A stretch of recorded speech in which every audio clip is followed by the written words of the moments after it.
I didn't just lose a marriage. I watched my life get peeled away piece by piece. My business, my home, my name in this town, all taken by the two people I trusted most. When Melissa turned and walked out with our attorney, Victor Hale, her last words to me were cold enough to frost the windows. "You'll never recover, Brandon." Maybe that's why the first time I heard the wind move through my father's old barn again, it sounded like someone breathing after a long cry. My name is Brandon Ward. I was born in Mountain Grove, Missouri, and for 15 years I believed hard work could outrun betrayal. I built Ward Ag from a rusted pickup and a borrowed seed drill. Melissa stood beside me at first.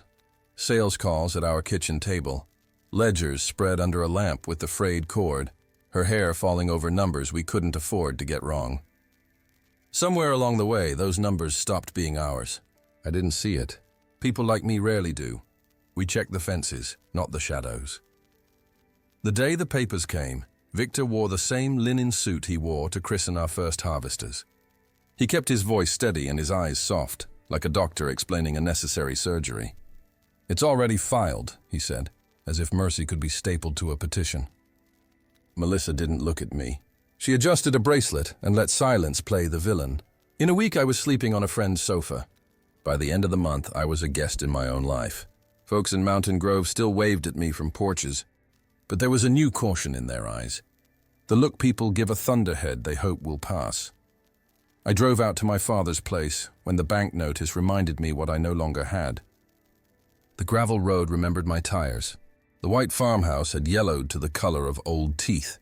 The barn leaned a little more than memory allowed, like a man waiting for bad news. Dad used to say a place can forgive you if you show up with work in your hands. I parked by the pump that never worked and stood there a while, listening to Missouri talk, crows, distance, my breathing trying to learn a slower rhythm. Inside the barn, the air carried hay and iron. Dust rose in columns where light fell through the roof. I set to cleaning because that's what you do when there's nothing left to argue with. I stacked rotted planks, rolled baling twine into a fist, pulled a blue tarp off the old seed cleaner, and found the same dent I'd made with a hammer in 2009. It felt like shaking hands with the boy I used to be. I kept hearing Melissa's voice. Not the words, but the certainty. "You'll never recover." There's a cruelty particular to people who never worked in weather. They don't understand how a field looks dead one week and green the next. I said it out loud, just to hear something kinder return from the rafters. "You don't know me." The barn gave it back smaller but sturdier, as if to say, "Try." Toward evening, the light went that honeyed color my father loved. I swept a path to the back wall where the planks darkened to near black. There, half buried under a drift of chaff and a broken pitchfork, a knot in the floorboard sat proud, like someone had worried it loose and put it back in a hurry. I knelt. The wood was softer than it looked, giving beneath my thumb with a tired sigh.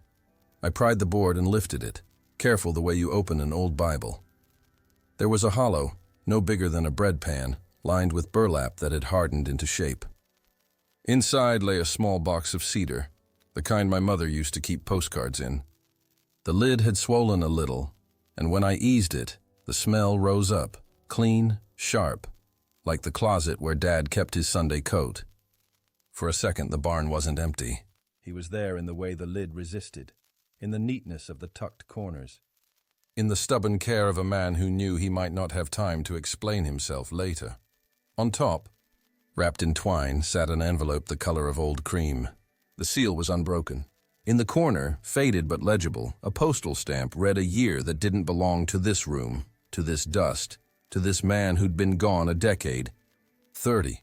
My fingers didn't shake until I noticed my name written in his hand. Square, patient letters that had signed every report card and tractor title I ever brought him. I brushed the grit from the date and felt something settle in my chest. Not relief and not fear, but the sensation you get when a door you thought was painted on swings open on real hinges.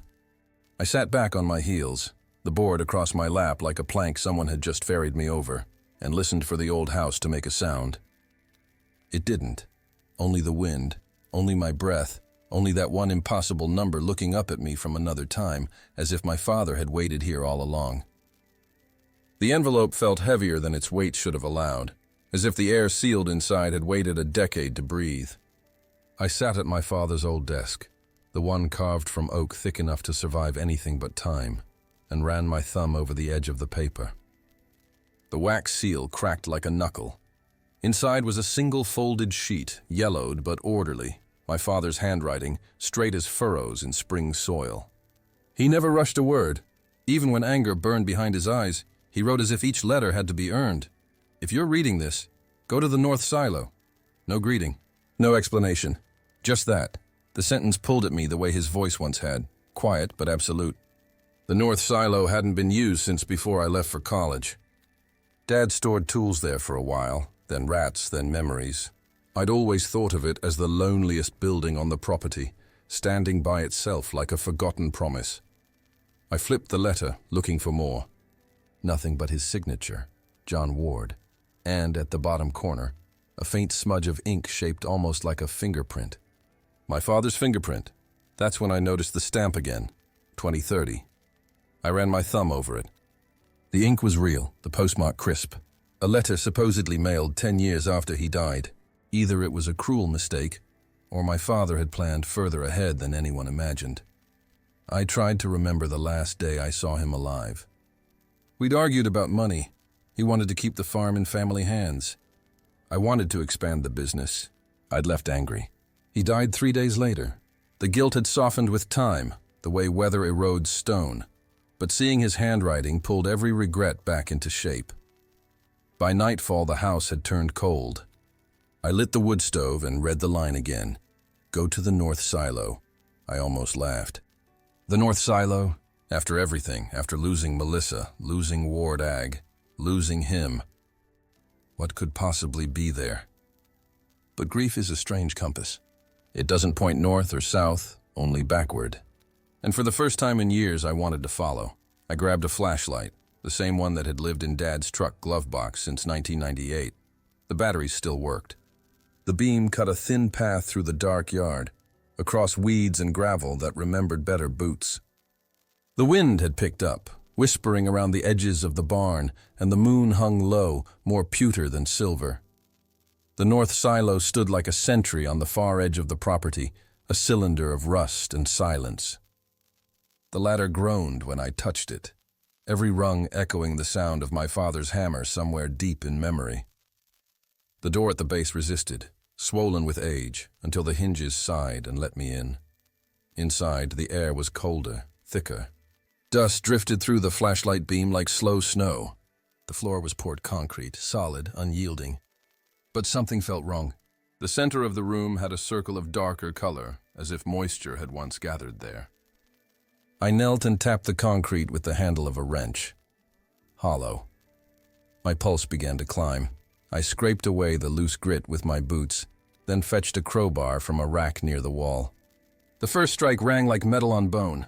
The second cracked the surface enough for me to see the line of something buried, edges that didn't belong to the floor. 10 minutes later, breathing hard, I pulled free a square plate of cement no thicker than a tabletop. Beneath it, under a bed of dust and time, sat a metal box, the kind used to store ledgers or war mementos. Its corners were rusted, the latch stiff. I ran my hand across the lid, feeling the cold settle into my skin. For a long moment I didn't move. The silo was silent except for the soft creak of metal cooling. The smell of earth and iron filled the air. Somewhere outside, a night bird called once and stopped, as if waiting. I tightened my grip on the box. Whatever was inside had waited 10 years. It could wait no longer. The hinges finally gave with a sigh, and the lid of the metal box lifted as if it had been holding its breath all these years. The smell that came out wasn't decay. It was something colder, metallic, like a locked drawer opened in winter. Inside lay order. Everything was folded, labeled, arranged the way my father used to stack invoices, edges aligned, corners squared. Even in death, the man couldn't leave a mess. On top, wrapped in a strip of wax paper, were 3 cassette tapes, each marked with the same neat handwriting I'd seen on the envelope. MW, VH, meeting recordings. Beneath them sat a small stack of photocopied documents, some legal-looking, others handwritten notes. And at the bottom, a manila folder stamped Ward Ag Holdings, Revised Testament. For a while, I just stared at it all. My breath made small ghosts in the cold air. My father's voice had been gone for 10 years, but here he was, waiting inside plastic reels. I found an old tape player on a shelf, brushed the dust off, and prayed the batteries hadn't corroded into fossils. The play button clicked with a tired sound, and a familiar hum filled the silo. Then came his voice, clear, patient, the way he used to sound when explaining something he knew would upset me. "Melissa, that ledger doesn't add up." Wardag's revenue for Q4 was never that high. "Victor, you know that." Her reply cut through the static. Sharp as vinegar. "John, maybe the numbers changed because you don't understand how expansion works anymore." Then Victor, smooth, rehearsed. "There's no fraud here. You're just tired, John. Maybe you need to delegate." Delegate. That word used to mean trust. Now it sounded like a verdict. The conversation spiraled into silence, the kind that means nothing good has been solved. I pressed stop, then rewind, then play again, listening to the edges of their tones, the pauses, the way my father hesitated before speaking. He'd known. He'd known all along. The second tape was worse. Different day, same trio. Papers rustled. A door closed. "John, you forged my signature, Victor." I saw the form. "Victor, that's a serious accusation." "John, I'm serious." Then Melissa's voice, quieter. "You're ruining everything we built. We." That word burned more than anything. She didn't mean the company. She meant them. I felt something tighten behind my ribs. Grief, anger. Maybe the kind of vindication that hurts worse than doubt. My father hadn't died confused or blind. He died fighting. And maybe that was why it killed him. The third tape clicked on with a faint whine. Only my father's voice this time. No interruptions, no arguments. "If anyone finds this before Brandon does, tell him I was trying to make things right." He paused, breathing heavy, the kind of tired that seeps from bone. "There's a revised testament in this box. Melissa and Victor can't touch what's his if he follows the instructions. And if something happens to me..." There was a shuffle, a cough. "Henry knows what to do." The tape clicked off. I sat there, staring at the player, the reels still turning though the sound was gone. Henry. Of course. Henry Cole, Dad's old friend and attorney, the man who handled every contract, every land deal. He'd retired before Dad died, moved somewhere near the state line. I hadn't spoken to him in years. I leaned back against the silo wall, letting the chill bleed through my jacket. The recordings weren't just evidence. They were confession, accusation, and farewell all in one. I thumbed through the papers next, reading fragments, figures that didn't balance, property transfers, legal jargon that hinted at theft dressed in formality. My father had built a paper trail for me, trusting time to do what people wouldn't. Outside, the wind picked up again, rattling the loose sheet metal on the silo's roof. It sounded almost like rain, but it wasn't rain. It was the world catching its breath. The same way I was. I slid the tapes back into the box, careful as if the air itself might bruise them, and pressed my palms together. My father hadn't just left me a mystery. He'd left me a map, and somewhere on that map was Henry Cole, the man who supposedly knew what to do. I stood, brushed the dirt off my knees, and looked toward the distant lights of Mountain Grove. They flickered faintly against the night like signals waiting to be read. For the first time in years, I knew where I was going. The drive to Henry Cole's place took an hour, maybe more. The sky hung low and gray, pressing on the fields like a lid. The wipers kept time with the thoughts I didn't want to have. Melissa's voice on those recordings, Victor's calm certainty, my father's final breath echoing in magnetic tape. The roads out near the state line were thinner, rougher, the kind you don't find unless you already know they're there. Henry's mailbox leaned like it had given up standing straight. His name was barely visible through the rust. The house behind it was a single-story ranch with paint the color of rainwater and a porch too tired to creak. A dog barked once from somewhere inside, then remembered its age and stopped. I hesitated at the door, hand raised, the way you do before knocking on a memory. Henry Cole had been part of my life since I could walk. Sunday dinners, birthdays, the man who taught me how to tie a tie before prom. After Dad's death, he vanished from the town's conversations. People said he'd lost his license. Others said he'd lost his nerve. The door opened before I knocked twice. He looked smaller than I remembered. Thinner in the neck, eyes milky at the edges, but still holding that lawyer's precision, the kind that measures before it cuts. "Brandon," he said, not surprised. "I figured I'd see you sooner or later." "I found it," I told him. "The box." For a second, the old man's hand gripped the door frame hard enough to whiten his knuckles. "Come in," he said softly. Inside, the house smelled like paper and coffee gone cold. Every flat surface was stacked with books and files, towers of history leaning in judgment. He shuffled ahead of me, motioning to a seat that didn't look safe for conversation, but I took it anyway.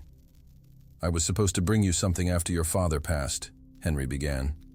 His voice had that mix of apology and caution men use when their courage is thin.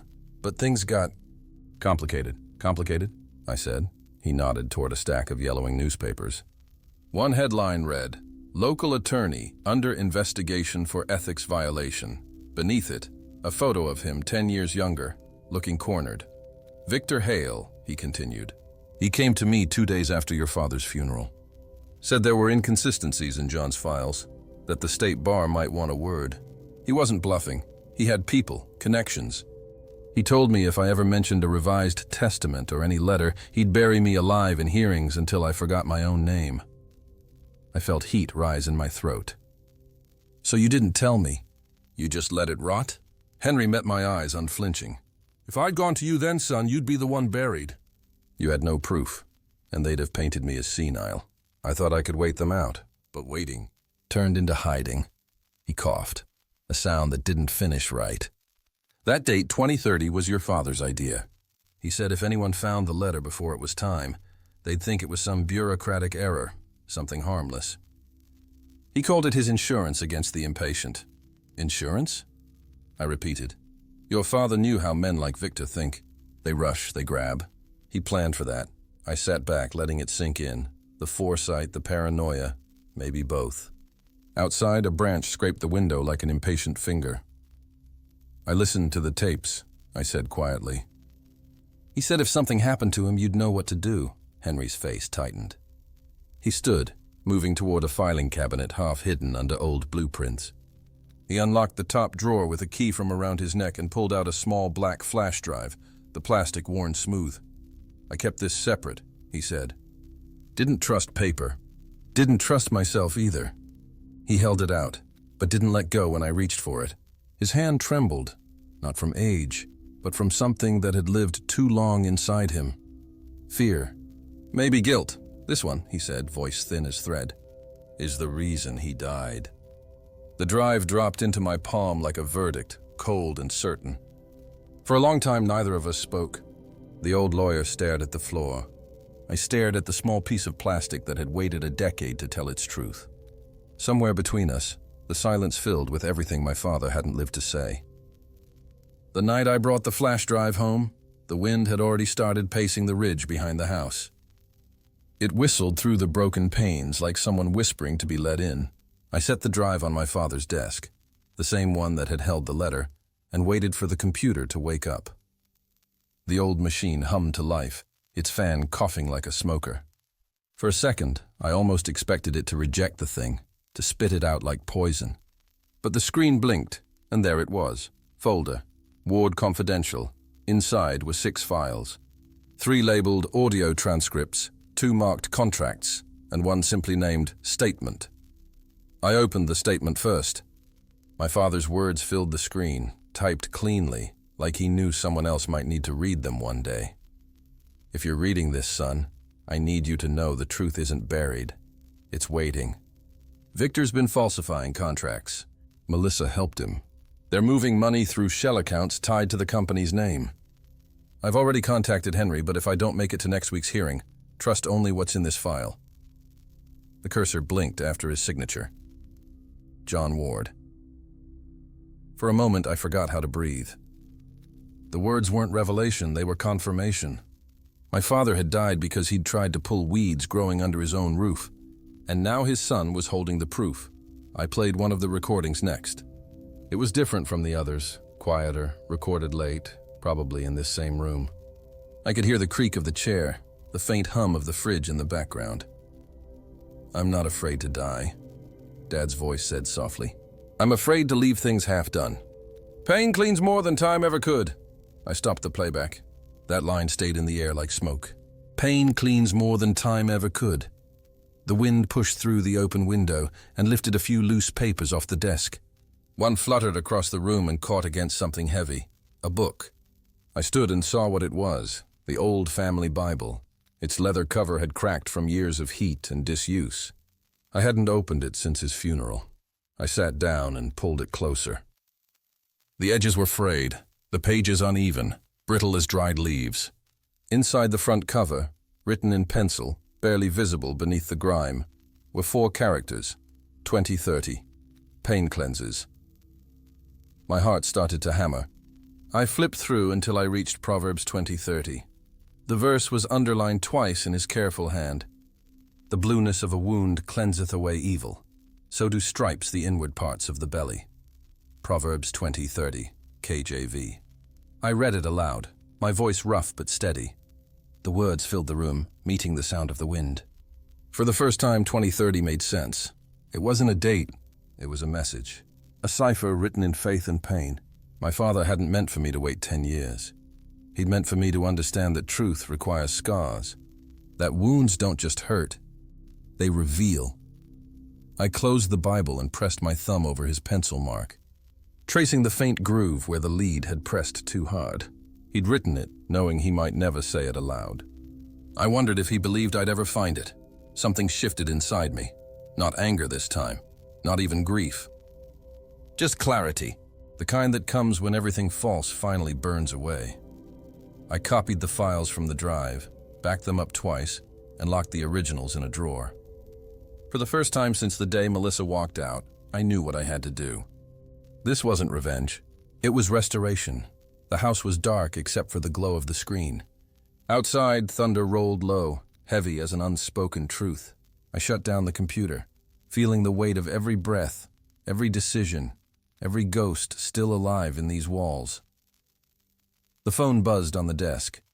Unknown number. I almost ignored it, but something, habit, instinct, made me glance at the screen just as the call ended. A voicemail blinked. I pressed play. Her voice was still unmistakable, sharp as broken glass. "We have a problem," Melissa said, her tone low, clipped. "He found it." Then silence. I stared at the phone until the screen went black, the words still burning behind my eyes. Somewhere out there, Melissa and Victor were already moving, already planning. But so was I. And this time they weren't the only ones holding the truth. Morning light had a way of softening the scars on the land. It slid through the broken panes of the barn, caught the dust midair, and made even the wreckage look worth saving. By spring, the fields would need tilling again. If I lasted that long, I'd been careful. No emails, no phone calls. Everything on paper or face-to-face. Henry helped where he could, but I could see the effort cost him. His hands shook worse each week, and the fear that had lived in him for a decade hadn't yet found the door. Still, he drove out every few days with files tucked under his arm, his eyes scanning the road as if the past might appear in the rear view. Claire Bennett showed up one afternoon with a truckload of feed and an offer to help mend the north fence. She wasn't from our world of lawsuits and inheritance. She worked with horses and dirt and patience. The first time she saw the old ledger open on the table, she didn't ask questions. She just said, "You look like a man carrying more than a farm." She was right. While Henry traced paper trails, Claire and I worked the land back to life, painting, hammering, restoring. It gave me something to do with my hands, while my mind learned the difference between anger and purpose. The days passed quiet until Henry called one night, voice cracking through the static. "Brandon, don't meet me at the diner tomorrow. Change of plan. What's going on?" A long pause. Then, "I think they know I've been talking to you." The line went dead. By morning, he was in the hospital. They said it was a fall down the front steps, nothing more. But the bruises on his ribs didn't look like stairs. When I saw him, he tried to smile through the oxygen mask. "I told you. Truth makes enemies." I squeezed his hand. "Rest. I'll handle it."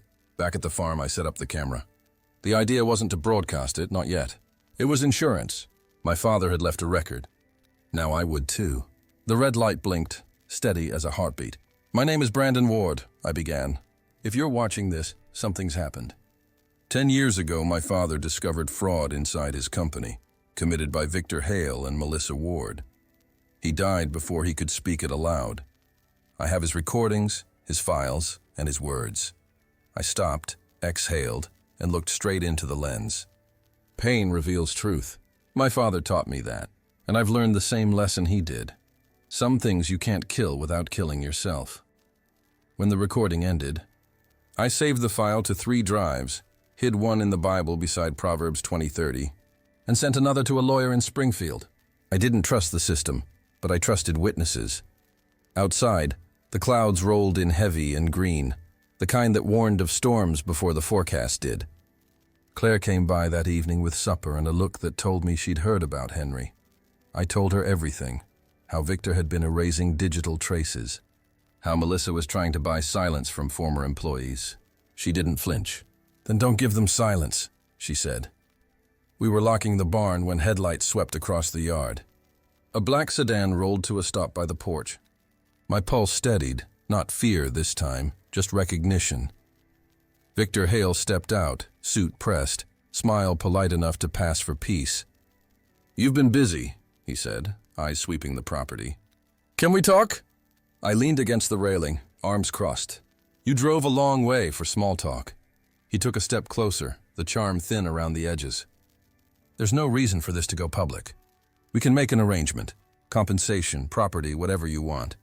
Let's be practical." The wind rose behind him, lifting dust off the gravel. I thought of my father's voice on those tapes, tired but unbroken. I met Victor's gaze and said, "Calm as the storm coming in." The deal died with my father. His smile faltered. Somewhere above us, thunder rolled low and final, like the world agreeing. The courtroom smelled of old wood and rain-soaked coats. Reporters lined the benches like vultures dressed for Sunday service, pens ready to carve the story before it even had an ending. I sat at the plaintiff's table beside my attorney, but I barely heard her whisper strategy. My eyes kept drifting to the evidence cart, the metal box, dented, faded, and familiar. My father's box, the same one that had waited 10 years in silence. Melissa sat 3 rows ahead, wearing the same composure she used to wear as perfume, expensive, rehearsed, and empty. Her lawyer whispered to her, but her eyes never met mine. Victor Hale looked different. His tan was gone, his hair thinner, his confidence punctured. I wondered if he could feel the air closing around him, the way heat disappears before a storm. The judge called the room to order, and my attorney began presenting the files, one document at a time, one ghost after another. The revised testament came first, bearing my father's unmistakable signature, notarized by Henry Cole before Victor's forgery. Then came the contracts, pages of numbers that told a story money couldn't hide. But it was the tapes that silenced the room.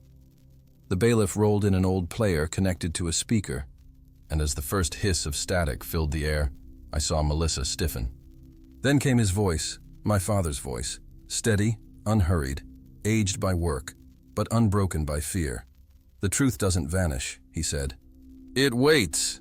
The sound cracked slightly, like he was speaking through time instead of tape. People in the gallery leaned forward. Henry, sitting a few rows back on his crutches, lowered his head. The next recording played the argument. Melissa's sharp tone, Victor's polished arrogance, my father's refusal to bend. Then, the proof. The forged signature overlaid by the original, the differences too precise to explain away. My lawyer held the documents side by side, and the courtroom projector painted the contrast across the paneled wall. Victor's jaw tightened. His lawyer whispered something frantic, but Victor wasn't listening. The room had already shifted against him. I watched as his face sank, color draining like ink in water. Melissa reached for his arm. He pulled it away. The alliance that had ruined my father cracked under the weight of a single truth too heavy to deny. Then Henry was called to the stand. The courtroom hushed as he made his slow way forward, each step measured against pain. His cane tapped the floor like a metronome, counting down the years he'd waited for this. When he raised his right hand to take the oath, I saw the tremor stop. He spoke simply. He told them how John Ward had come to him weeks before his death, how he'd been instructed to prepare the revised testament, how the threats had come after. When the defense tried to discredit him, Henry smiled, an old, tired smile, and said, "You've been trying to bury the truth for 10 years. You should have remembered, it waits." The judge's gavel struck once, sharp as thunder. When the verdict came, it didn't feel triumphant. It felt quiet, the way sunrise feels after a storm, tired light over broken ground. The court recognizes Brandon Ward as the rightful owner of Ward Ag Holdings, the judge declared. I didn't look at Melissa or Victor. Their world was already crumbling without my help. I looked at Henry instead. He nodded once, a man who'd finally exhaled. Reporters shouted questions. Cameras flashed. I gave none of them what they wanted. I only gathered the papers, the tapes, and the box that had carried them all this way. My father's legacy fit neatly inside its dented walls, heavier than it looked. Back in the empty courtroom, as the crowd thinned and the echoes died, I noticed something I hadn't before, a small envelope wedged at the bottom of the box, hidden beneath a loose divider. It was sealed in the same wax, the same deliberate care as the first. Across the front, written in my father's hand, were 5 words, "For when you understand." The air in the room thickened. Outside, rain began tapping against the tall windows, steady as breath. I turned the envelope in my hands, feeling the years between us close like a door finally shutting. A year changes more than the calendar. It softens edges, rebuilds habits, teaches a man how to live with silence that used to hurt. By the next spring, the farm no longer looked like a wound. The fences were straight, the barn's red paint no longer peeled, and laughter, real laughter, carried across the fields again. We called it the Ward Agricultural Institute, though institute still felt too formal for a place that smelled of hay and hope. Claire helped run the workshops, teaching soil health and sustainability to kids who'd never touched a tractor before. I handled the books and the old tools, things my father once said every man should know how to fix. Some days when the students left and the fields were quiet, I'd still hear his hammering in the walls, his low hum between the trees. Maybe memory works like that. When you stop chasing it, it walks beside you. Henry didn't live to see the ribbon cutting, but he saw the plans. Before he passed, he sent one last note that said, "It's done, Brandon. Let the land breathe again." I think that's all he ever wanted, to see something grow where fear once took root. The box stayed on my desk, polished now, but never opened again. The papers were archived, the recordings sealed in the local courthouse vault. Truth once free didn't need me guarding it anymore. But that last envelope, the one I found after the trial, waited. I opened it on the first anniversary of the verdict, sitting on the porch as the sun dipped low enough to make everything gold. Inside was a single page, my father's handwriting steady and sure. "If this reaches you, son, you've lived through 2030. Pain reveals truth. And truth sets a man free." I read it twice, the words landing softer this time. The verse wasn't just scripture anymore. It was a map of how we got here. Pain had stripped away the lies, and in its place, something pure had grown. I folded the letter and slipped it back into its envelope. Then, I walked down to the edge of the field where the soil was richest. Claire had left a small packet of sunflower seeds on the porch that morning. "For your father," she'd said. I dug a shallow hole with my hand, dropped one seed in, and covered it gently. The dirt was cool, forgiving. Above me, the last of the light turned the sky to copper. I stood there, listening to the quiet hum of the earth, the same sound my father used to call the language of patience. Behind me, the newly painted sign creaked softly in the wind. Ward Agricultural Institute, Eston 2030. The irony wasn't lost on me. That number had once meant confusion, death, mystery. Now it meant renewal. I looked toward the horizon where the fields met the fading sun and said, not loud but firm enough for the air to carry it, 2030 wasn't a year, It was a verse, the camera of memory pulled back then, showing what I couldn't see from where I stood. Rows of green pushing through the soil, the barn standing tall. A single sunflower beginning to reach for light it hadn't yet earned. Later that evening, I locked the house and sat once more at the desk where it had all begun. Inside the drawer beneath the Bible was another envelope I hadn't noticed before. Smaller, neater, the paper still crisp. Across the front, in my father's familiar hand, it read, "For Brandon Ward, Jr." I opened it slowly. There was only one line inside, written in ink that hadn't yet faded. "Truth has a seed, and it grows where you least expect." I smiled. Somewhere a sunflower was already proving him right.